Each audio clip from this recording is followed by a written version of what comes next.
Good evening. आज हम लोग बात करने जा रहे हैं ग्लोबलाइजेशन ट्रिलेमा के ऊपर।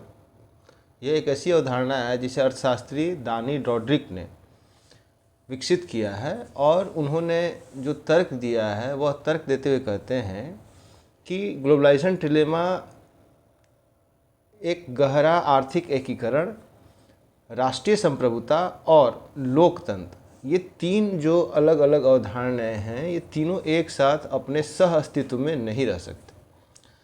अर्थात ग्लोबलाइजेशन ट्रिलेमा में उनका जो मानना है कि economic integration, national sovereignty and democracy, ये तीन जो अलग अलग डायमेंशंस हैं, ये तीन जो अलग अलग एस्पेक्ट्स हैं, वो एक साथ को एग्जिस्ट नहीं कर सकते।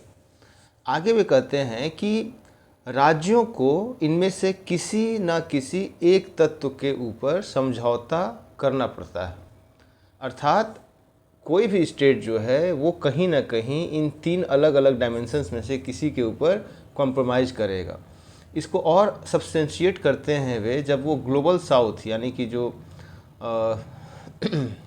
पोस्ट कॉलोनियल कंट्रीज़ हैं उनका एग्जांपल देते हुए कहते हैं कि ग्लोबल साउथ के जो कई ऐसे देश हैं जहाँ पे जो उनकी आर्थिक नीतियाँ हैं, यानी कि जो इकोनॉमिक पॉलिसीज़ हैं, वो IMF अंतर्राष्ट्रीय मुद्रा कोष और वर्ल्ड बैंक, विश्व बैंक जैसे जो अंतर्राष्ट्रीय संस्थाएं हैं, जो वित्तीय संस्थाएं हैं अंतर्राष्ट्रीय स्तर की, उनके द्वारा जो तेज़ी से आकार ले रहे हैं, वो कहीं ना कहीं एक तरीके से आप देख सकते हैं कि उनकी जो आर्थिक संप्रभुता है उस पर सवाल उठा रहे हैं। अर्थात ये जो इंटरनेशनल मॉनेटरी फंड है, ये जो वर्ल्ड बैंक है, जो इंटरनेशनल लेवल पे फाइनेंशियल इंस्टीट्यूशंस हैं, उनका एक ऐसा इम्पैक्ट है कि जो ग्लोबल साउथ के जो नेशन स्टेट्स हैं वो अपने इकोनॉमिक सॉवरेनिटी को कहीं ना कहीं कॉम्प्रोमाइज़ कर रहे हैं। तो ग्लोबलाइजेशन ट्रिलेमा में जो सबसे महत्वपूर्ण बात है कि किसी भी स्टेट का जो एक कह सकते हैं कि तीन जो इम्पोर्टेंट सेगमेंट हैं, डायमेंशंस हैं, जिसमें एक है इकोनॉमिक इंटीग्रेशन, दूसरा है नेशनल सॉवरेनिटी और तीसरा है डेमोक्रेसी।